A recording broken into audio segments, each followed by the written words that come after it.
감사드립니다. 하루 종일 애쓰셨을 텐데 매주 감사주일이라고 이렇게 찬양을 준비해 주신 제2 여전도회 참 감사드립니다. 제2 여전도회뿐만 아니라 매주 감사주일을 맞아서 찬양을 넘어 우리의 손길을 넘어 우리의 삶으로 하나님을 찬양하시는 우리 주다운교회 여러분을 격려합니다. 말씀 듣기 전에 옆을 보고 이제 격려하는 시간을 가질 텐데요. 아까 그 조이풀 찬양단 마지막 곡이 이런 교회 되게 하소서였잖아요. 제가 이제 가사를 보니까 이미 우리는 이런 교회였더라고요. 그래서 이제 좌우를 보시고 이미 이런 교회입니다 라고 격려하시겠습니다.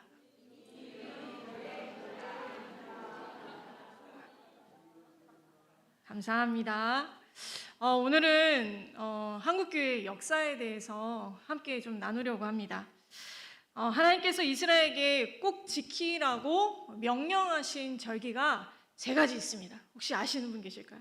첫 번째, 유월절. 두 번째는 오늘 본문에서 읽었던 77절. 77절의 다른 이름이 혹시 뭔지 아세요? 맥추절입니다. 네, 맞습니다. 마지막은 초막절입니다. 초막절도 장막절이라는 다른 이름이 있습니다. 이것을 3대 절기라고 합니다. 3대 절기에는 행해야 할 규례들이 정해져 있었습니다. 하나님이 정해 주셨습니다. 그러나 공통적인 규례가 있었는데요. 이스라엘 남성분들이시면, 여기 남성분들 계시죠? 예. 꼭 예루살렘으로 올라가서 하나님의 성전으로 나아가야만 했습니다. 또한 하나님의 전에 나올 때는 절대 빈손이 아니고 각자 받은 복의 양대로 힘껏 자원함으로 예물을 가지고 올라와야 했습니다. 지금의 모든 교회는 하나님께서 직접 명하신 구약의 3대 절기를 지키지 않습니다. 지키지 않습니다. 그 이유는 이 3대 절기가 구약 입장에서 장차 오실 예수님을 예표한 것들입니다. 그러니 지금은 예수님이 이미 오셨죠. 그리고 이미 완성하셨죠. 그러므로 예수님의 모형이었던 3대 절기가 더 이상 필요하지 않습니다. 오히려 현대에서 지금 이제 이스라엘은 아직도 3대 절기를 지키잖아요. 이렇게 3대 절기를 억지로 지키려고 한다는 것은 예수님이 완성한 것을 온전히 인정하지 않겠다. 오히려 주님의 하신 일을 내가 모독하는 것이다 라고 간주하기도 합니다. 그래서 3대 절기는 더 이상 지키지 않습니다. 그러나 현대의 교회력에는 예수님께서 완성하신 것을 믿고 주님을 기억하기 위해 공적 감사의 날들을 정해놨습니다. 부활절 있죠. 또 뭐 있죠? 추수감사절, 12월 25일 성탄절입니다. 이 날들은 구약의 3대 절기처럼 안 나오면 죄 짓는 그런 날은 아닙니다. 자발적으로 하나님의 은혜를 기억하고 감사와 기쁨을 나누는 날입니다.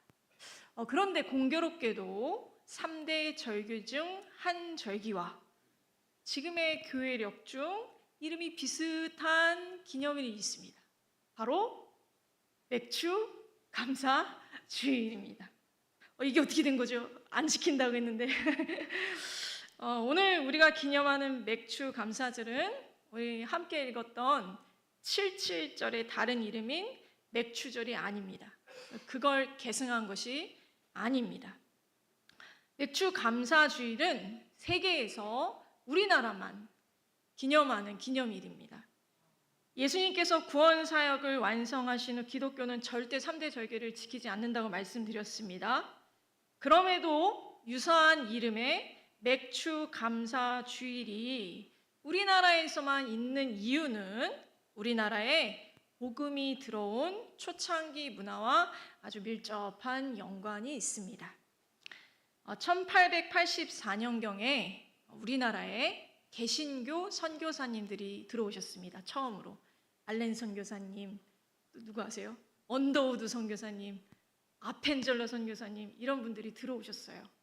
그런데 그분들이 들어오시기 전에 이미 한국에 교회가 있었습니다. 이건 지금까지도 세계 유일무이한 것입니다. 선교사님들이 들어오기 전에 이미 소래교회라는 교회가 있었습니다. 하나님께서 놀라운 은혜를 베푸신 거죠. 당시 우리나라의 주생업은 농업이었습니다. 또한 농업의 방식은 이모작이었습니다. 저는 이모작에 대해 잘 모릅니다. 그래서 좀 찾아봤는데요. 10월에서 11월까지 논과 밭에 쌀과 콩 같은 걸 심고 수확한 다음에 바로 그 자리에 보리와 밀을 심어서 그 땅에 겨울을 나게 하는 방법이라고 합니다. 그만큼 가난했던 거죠. 사람들은 가을에 수확한 쌀 등의 수확물로 겨울을 버텼습니다. 그런데 3에서 5월이 되면 이내 완전히 바닥나 버렸습니다. 그러나 심어둔 보리는 자라기는커녕 6월까지는 싹이 나지 않았습니다. 그러다 보니 보리를 수확하기 전 생기는 공백인 5월에서 6월은 아주 지독한 굶주림과 다른 대안들, 특히 소나무 껍질을 벗겨서 먹거나 진흙을 물에 가라앉힌 다음에 가라앉힌 거를 삶아서 드셨다고 합니다. 이것이 바로 보릿고개입니다. 이런 배경에서 매년 7월 첫 주에 기념하는 맥주 감사 주일은요, 지독한 보릿고개를 지나 첫 수확을 하게 된 것에 감사하는 기념일입니다. 생존을 감사하는 겁니다. 이날을 정해서 기념하게 된 계기가 있습니다. 이번 주 화요일에 우리 교회에서 노예가 있잖아요. 그죠? 그때 당시에도 그런 개념의 노예가 있었는데요. 1904년 9월에 조선 예수교 장로회 공회에서 우리나라의 첫 교회 이름이 뭐라고 했죠? 소래교회예요. 소래교회. 소래교회의 첫 번째 장로님이 서경조 장로님이시거든요. 그분이 그 공회에서 연설을 하셨어요. 근데 그 연설이 회의록에 남아 있어서 그 회의록 일부를 제가 좀 읽어보도록 하겠습니다. 이 연설을 기준으로 이제 추수감사절하고 맥주감사주일이 생깁니다. 제가 읽어보겠습니다. 교회가 이전보다 왕성한 것이 하나님의 은혜인즉 감사일을 정하고 1년에 1차씩 연락, 즉 기뻐하고 즐거워하여 감사하는 것이 합당하다. 이렇게 말했습니다. 그분의 의견이 시작이 되어서 11월 셋째 주는 추수감사절이 된 거고요. 그 이후에 7월 첫 주가 맥추감사주일이 된 것입니다. 이렇게 우리나라만 특별하게 1년에 2번 하나님께 감사하는 기념일을 정했습니다. 1900년대 한국 교회는 하나님께서 복음이 전파되게 하시고 지독한 보릿고개를 넘기게 하신 생존의 감사를 결합한 신앙을 맥추감사주일을 통해 고백했던 것입니다.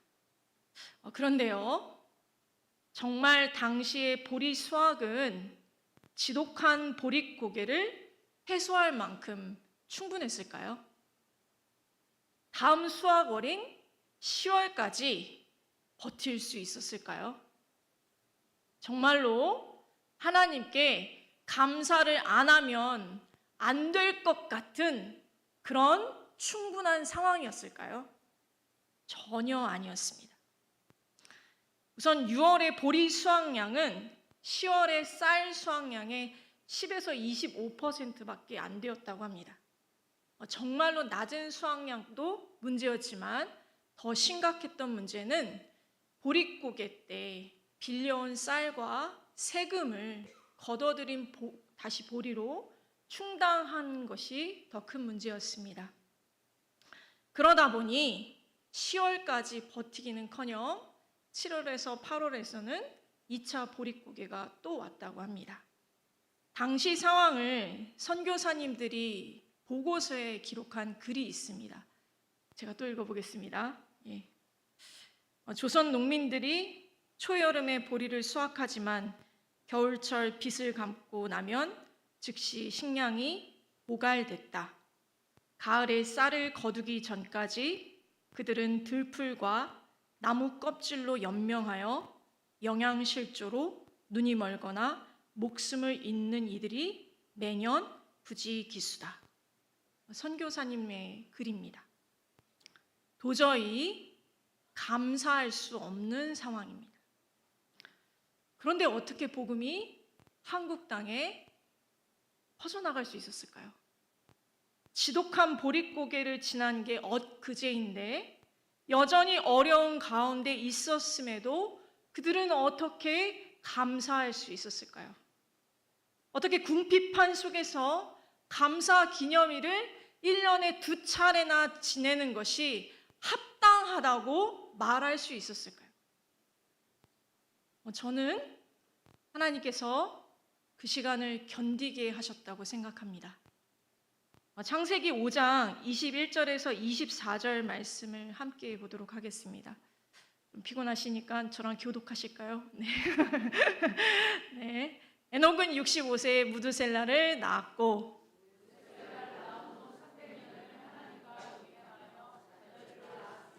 그는 365세를 살았더라. 하나 넘겨주세요. 넘겨주세요. 네, 시작.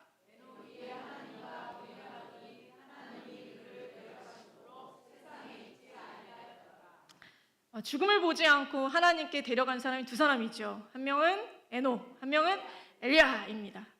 근데 에녹의 삶을 본문은 이렇게 얘기합니다. 300년을 자녀를 낳으며 살았다.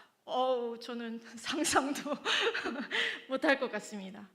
그런데 그 당시 모든 사람들이 그러한 삶을 살았습니다. 잘은 모르지만 분명히 순탄하지 않았을 것 같습니다. 그런데 에녹의 삶이 달랐던 건 하나님께서 그와 동행하셨다입니다. 1900년대 한국 교회가 어떤 상황에서도 감사할 수밖에 없었던 이유는 하나님께서 그들과 함께 하셔서 견딜 수 있게 하셨던 것입니다. 물론 때를 따라 돕는 은혜도 있었다고 저는 생각합니다. 병든 자가 낫게 되기도 하고요. 하나님께서 기도의 응답도 주셨을 거라고 생각합니다. 하지만 그렇지 못한 나날이 더 많았을지도 모릅니다.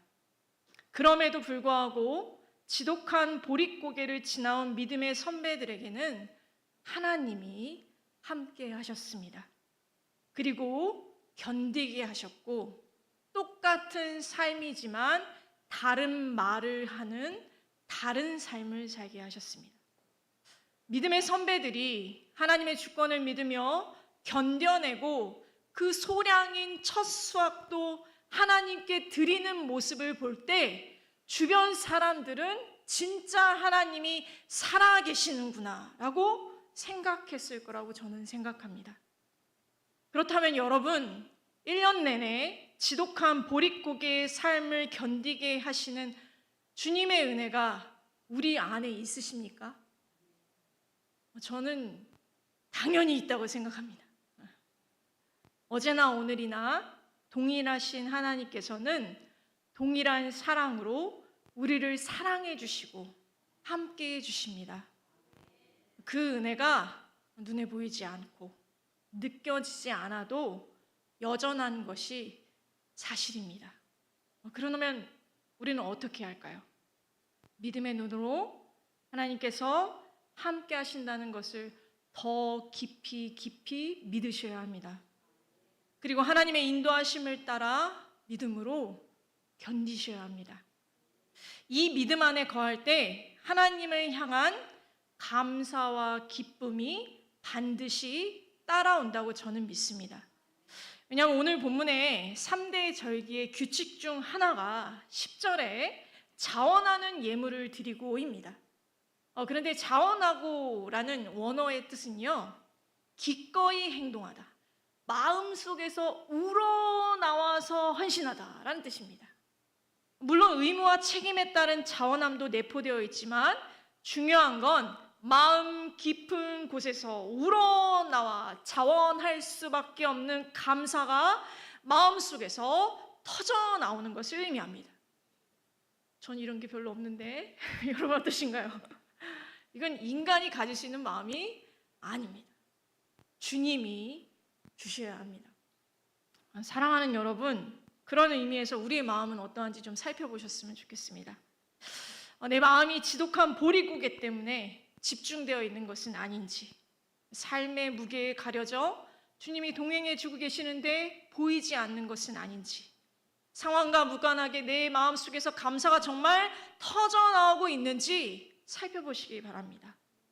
마지막으로 하나님을 향한 감사는 반드시 약한 자들과 함께 나누는 것으로 확장되어져야 합니다.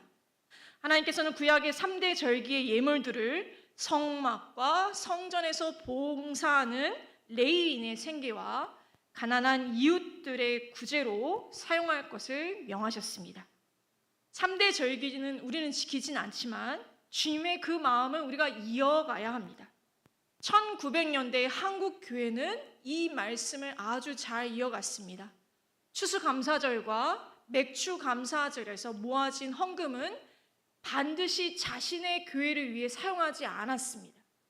모두 외국 선교비와 가난한 동포들을 위한 구제비로 전부 사용했다고 합니다. 하나님께 대한 감사를 하나님의 마음이 있는 복음이 전파되는 곳과 약하고 가난한 자들을 섬기는 구제에 우리는 사용해야 합니다. 사실 오늘 설교 주제는 맥주 감사 주일이 아니었습니다. 전 다른 걸 준비했었거든요. 그런데 이제 제가 주중 예배를 드리는데 유난히 강대상 저 글씨가 제 마음에 쑥 들어오는 거예요. 그래서 다시 기도하며 준비하는데 이런 마음을 하나님이 주셨습니다. 우리 가운데 혹시 지독한 보릿고개를 지나고 있으시면 하나님이 여러분과 진심으로 함께하고 계신다고 말씀하시는 것 같았습니다. 또한 여러분 느끼지 못했을지라도 여러분 지금까지 견뎠던 건 하나님이 함께 하셨다라는 거, 그 증거라는 걸 말씀하고 계시는 것 같았습니다. 또한 첫 수확의 보리가 너무 경미하고 작아 보일지라도 반드시 어려움을 해결하는 새로운 은혜가 우리 교회 가운데 있다는 확신을 주셨습니다. 그러니 여러분 상황이 아니라 하나님을 보시기 바랍니다. 그리고 감사를 아끼지 마세요. 감사할 수밖에 없는 기쁨의 은혜가 우리 가운데 터져나오게 해달라고 기도하시기 바랍니다. 그리고 이미 부으셨다면 자원하십시오. 또한 우리의 약한 자들, 물질적으로 약한 것뿐만 아니라 영적으로 빈공하며 흔들리는 우리의 형제와 자매들에게 기꺼이 손 내미시는 여러분 되시기를 기도합니다. 아멘. 제가 기도하겠습니다. 함께 하시는 하나님, 우리에게 하나님께 감사할 수 있는 기회를 허락해 주심을 감사드립니다.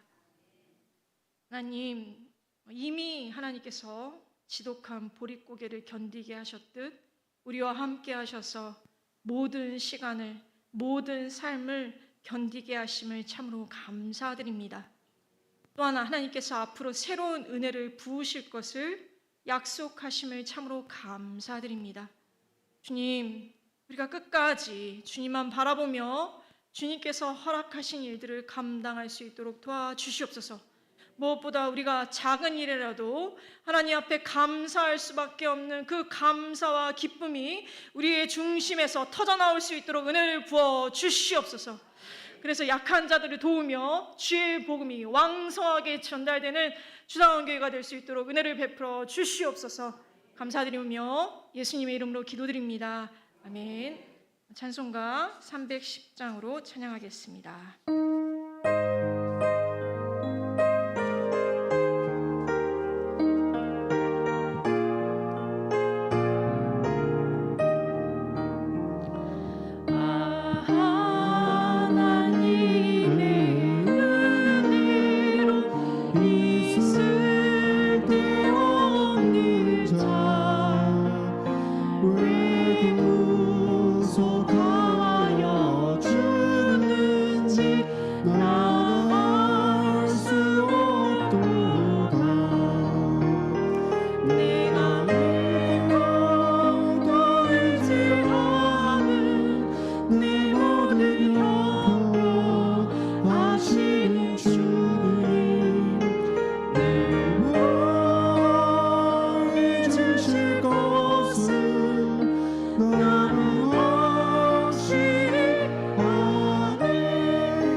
주 예수 믿게 하는지 알 수 없도다.